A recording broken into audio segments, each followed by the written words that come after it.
Hey hello everyone, welcome to back my YouTube channel. तो guys HCG injection को लेकर अब काफ़ी सारे जो पेशेंट होते हैं उनके काफ़ी सारे सवाल होते हैं।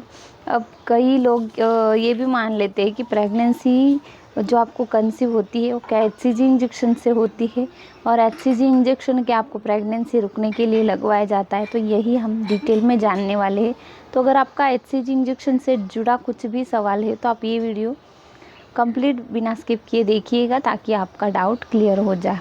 तो अब जब भी आपका इनफर्टिलिटी इशू चल रहा है, आपको कंसीव करने में दिक्कत आ रही है, तो इसके दौरान फिर आपको फॉलिकुलर मॉनिटरिंग होती है आपकी। अल्टरनेट डे आपको स्कैन किया जाता है और उसके बाद से फिर आपको एचसीजी इंजेक्शन जो होता है वो भी लगवाते हैं। किसी किसी केस में जो एग स्टिमुलेशन की मेडिसिन होती है, किसी किसी केस में अगर ज़्यादा इनफर्टिलिटी इशू है, अंडे नहीं बन पा रहे, तो आपको एग स्टिमुलेशन के इंजेक्शंस भी दिए जाते हैं।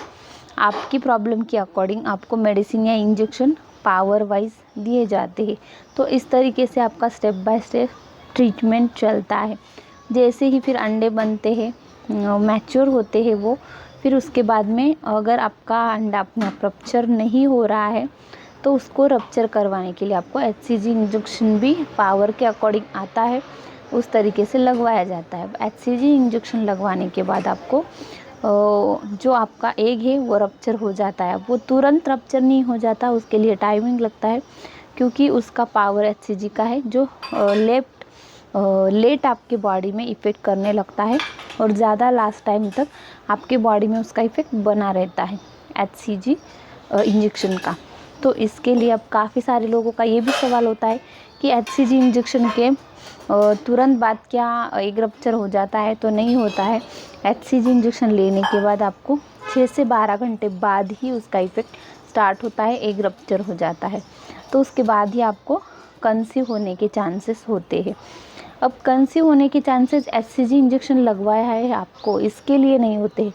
एचसीजी इंजेक्शन का काम सिर्फ यही होता है कि आपका जो एग है वो एक प्रॉपर साइज़ में आ जाता है और रप्चर हो जाता है, और एग रप्चर होने के बाद से एचसीजी इंजेक्शन का काम ख़त्म होता है। उसके बाद जो फर्टिलाइजेशन का प्रोसेस है, यानी कि एग और स्पर्म है जो कि एक दूसरे से मिलते हैं, वो प्रोसेस अपने आप होता है, ना कि एचसीजी इंजेक्शन के कारण। यानी कि अब प्रेगनेंसी जो कंसीव होती है, आपको फर्टिलाइजेशन होने के बाद इम्प्लांटेशन होगा, उसके बाद कंसीव होगा, ये सारी चीज़ें नेचुरली होती है, ना कि एचसीजी इंजेक्शन की। एचसीजी इंजेक्शन का काम सिर्फ एग को रप्चर करवाना होता है, ना कि प्रेगनेंसी कंसीव करवाना। तो ये अगर आपके दिमाग में डाउट है, आप पूछते हो कमेंट में कि मैम मैंने 3 से 4 बार लगवाया है, 5 से 6 बार एचसीजी इंजेक्शन आज तक आपको लगवाया है, हर साइकिल में आपने ट्राई किया है, फिर भी एक बार कंसीव नहीं हो पा रहा, तो प्रेगनेंसी कंसीव होगी, ये आपकी धारणा दिमाग से निकालना है कि एचसीजी इंजेक्शन से कंसीव हो पाएगा, क्योंकि वो कंसीव करवाना एचसीजी का काम नहीं है। ठीक है, आई होप कि मैंने आपका जो डाउट है वो क्लियर कर दिया। एचसीजी इंजेक्शन का काम क्या है, किस तरीके से और कब आपका एचसीजी के बाद रप्चर होता है। तो ये सारी इन्फॉर्मेशन अगर आपको पसंद आई तो वीडियो को लाइक शेयर सब्सक्राइब करना नहीं भूलना है।